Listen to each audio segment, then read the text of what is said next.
Nah, untuk jadi insan, kita harus belajar falsafah sejak dari penciptaannya Adam. Nah, tadi di level basar itu kita punya dua variabel utama. Manusia itu diciptakan dari tanah, mintin, dari lumpur. Itu nanti aspek fisik kita. Cuma yang membuat kita istimewa bukan tanah itu, tapi wa nafakha fihi min ruhi. Ruhnya Allah yang ada dalam diri kita.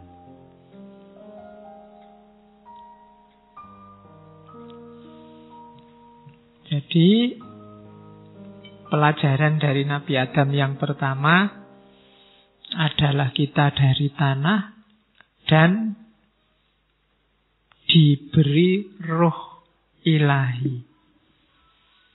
Nah, ada dua aspek dalam hidup kita. Ada dua variabel.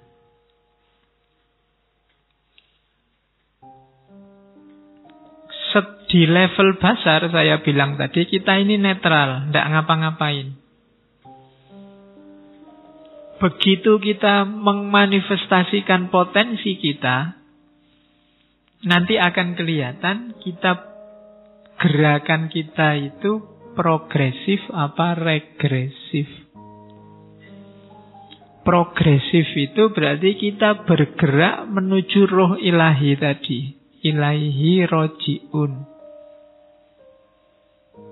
Kalau regresif kebalikannya, kita menuju lumpur tadi.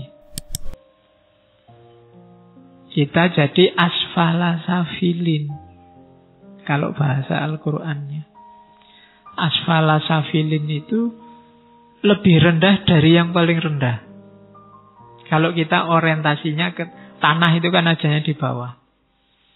Jadi kita jadi insan itu boleh milih. Tapi pilihan kita menentukan apakah kita nanti ahsanu takwim apa asfala safilin. Kalau gerakan kita progresif itu menuju Allah, berarti melakukan apapun, pilihan apapun yang kita buat dalam hidup kita, itu arahnya semakin dekat ke Allah, maka kita menuju makhluk terbaik, ahsanu takwim. Kalau sebaliknya, menjauh dari Allah menuju lumpur tadi, lempung tadi yang bahan bakar, yang bahan ciptaannya manusia, kita sedang mau menjadi asfala safilin. Itu filsafat pertama yang kita pelajari dari Adam. Makanya jasad ini kan sifatnya tanah, kotor. Kamu tidak mandi berapa hari kan kotor. Kalau tidak percaya ya kamu usap sendiri. Kalau nggak mandi berapa hari kan mesti banyak tanahnya. Itu menunjukkan bahwa kejasadan berubah-ubah sementara dan tidak abadi. Itu kalau kita regresif, menuju ke materi. Tapi kalau menuju ke Allah, progresif, kita akan menjadi makhluk terbaik. Itu rumus. Jadi ada basar, ada insan. Cuma cara kita menjadi insan itu apakah progresif, apakah regresif. Kalau kita progresif, kita akan menuju ahsanu takwim. Kalau kita regresif, kita akan jadi asfala safilin. Nah, itu rumusnya. Saya tidak tahu kalian sudah bisa membaca dirimu sendiri apa belum. Gerakanmu selama ini itu progresif apa regresif? Kiblatnya materi apa kiblatnya Allah? Cara paling gampang muhasabah, ukurlah sehari-hari yang lebih sibuk, yang lebih sering menghuni kepalamu hal apa? Duit, IP, ijazah, absen, apalagi? Apa motor baru, apa jodoh, apa Itu nanti kelihatan berapa prosentasenya Allah, berapa prosentasenya materi. Kalau lebih banyak materinya, harus agak hati-hati, jangan-jangan kendaraan kita menuju mundur, regresif. Regres itu kan mundur. Kita mau jadi lempung lagi, jadi lumpur lagi. Tapi kalau Allahnya lebih banyak, loh saya kuliah itu enggak ijazahnya Pak nomor 1, ijazah cuma efeknya. IP cuma efeknya. Nomor 1 ilmunya. Kenapa ilmu? Ya karena Allah nyuruh saya nyari ilmu, simpelnya begitu. Itu bagusnya begitu.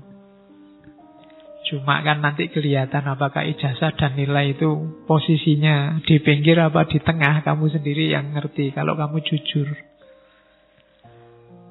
Oke. Milih mana? Paham materi tapi nilainya jelek, atau tidak terlalu paham tapi nilainya bagus kalau kamu kuliah. Ya milih paham nilainya bagus, mesti ngono. Jawabannya aja cilik. Ya semoga begitu. Paham ilmunya, tapi juga nilainya bagus. Di antara guru-guru saya, dosen-dosen saya dulu, ceritanya ada yang kuliah itu, kalau merasa dia belum menguasai ilmunya, dia secara sengaja waktu ujian tidak meluluskan dirinya. Jawabnya mungkin digawe ngawur, merasa ndak ini saya belum paham benar materi di perkuliahan ini, jadi jawabnya ngawur terus sehingga ndak lulus. Kalau sudah nggak lulus dia akan ngulang dan dia akan berusaha semoga besok bisa menguasai. Selama belum menguasai dia ndak pengen lulus dulu. Yang kayak gini sekarang ndak ada. Kamu mending ketemu dosennya minta nilai daripada ndak lulus-lulus. Tapi ada dulu yang semacam itu.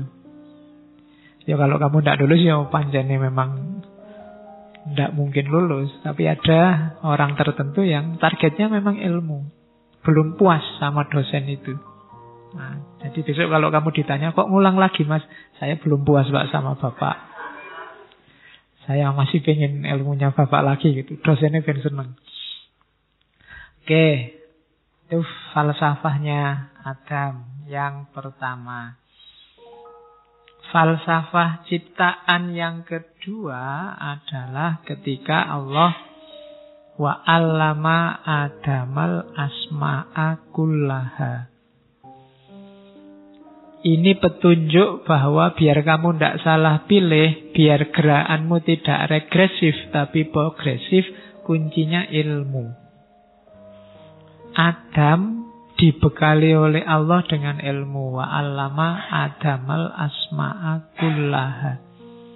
Yang itu tidak diberikan pada para malaikat. Sehingga ketika para malaikat komplain, Allah ngetes para malaikat, coba kamu jelaskan. Dan malaikat bilang, ya kalau tidak engkau ajarkan, ya kami tidak tahu. Terus menunjuk Adam. Adam ceritakan. Adam bisa cerita karena Adam sudah diceritain oleh Allah. Sudah wa 'allama Adamal asma'a. Menurut saya ini dasarnya saya bolak-balik bilang ilmu itu dari Allah. Kalau Allah tidak ngajari, kalau Allah tidak ngasih, ya kita tidak dapat. Adam itu bisa cerita karena Allah memang sudah ngajari duluan. Malaikat yang tidak diajari tidak bisa.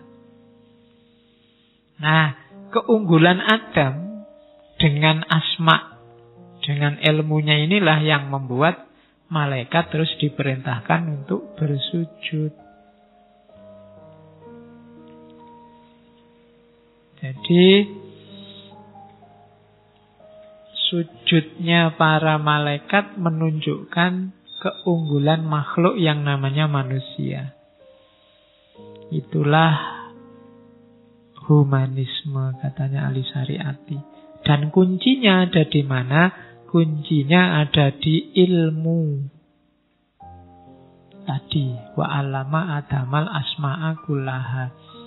Nanti dalam filsafat ada aliran spiritual yang mencoba melacak al-asma, ilmu yang diwariskan dari Nabi Adam turun-temurun lewat sanad sampai ke para tokoh-tokoh tertentu. Beberapa kali saya sebutkan, termasuk Nabi Idris yang dikenal sebagai Hermes, termasuk Pythagoras, termasuk nanti ada silsilahnya, termasuk belakangan ingin dihidupkan lagi oleh Syed Hussein Nasr dengan Saintia Sakranya, atau hari ini sering dikenal sebagai perennialisme, kebenaran yang pasti, yang abadi.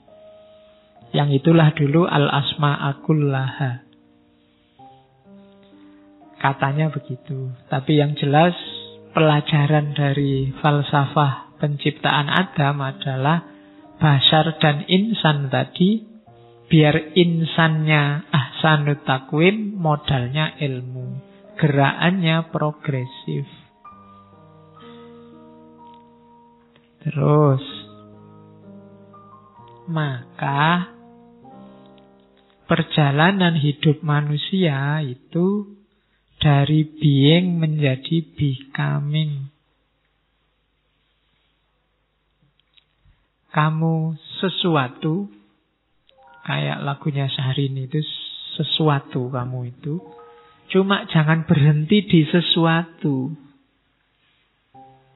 Kamu harus berlanjut dengan menjadi. Kalau kamu tidak menjadi, ya macet. Tidak berkembang. Karena manusia punya tugas becoming. Lebih sempurna. Ilaihi roji'un. Bergerak menuju kesempurnaan. Jadi dari being menjadi becoming. Modalnya apa? Kesadaran diri, kehendak bebas, dan kreativitas. Ini tiga-tiganya syaratnya sudah jelas. Ilmu.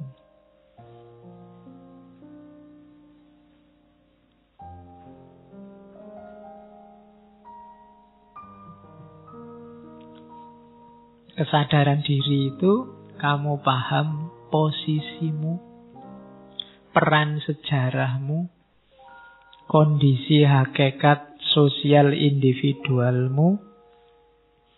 Itu menuntut kesadaran diri. Kamu butuh pengetahuan. Kemudian kehendak bebas juga, kamu butuh pengetahuan. Karena kamu butuh tahu apa saja yang membelenggumu. Dan yang ketiga, kreativitas. Kreativitas itu kemampuan untuk mencipta, memproduksi, mengembangkan. Kalau tidak ada kreativitas, kamu tidak akan becoming. Tidak akan lahir dirimu yang baru. Jadi butuh kesadaran diri, kehendak bebas, dan kreativitas.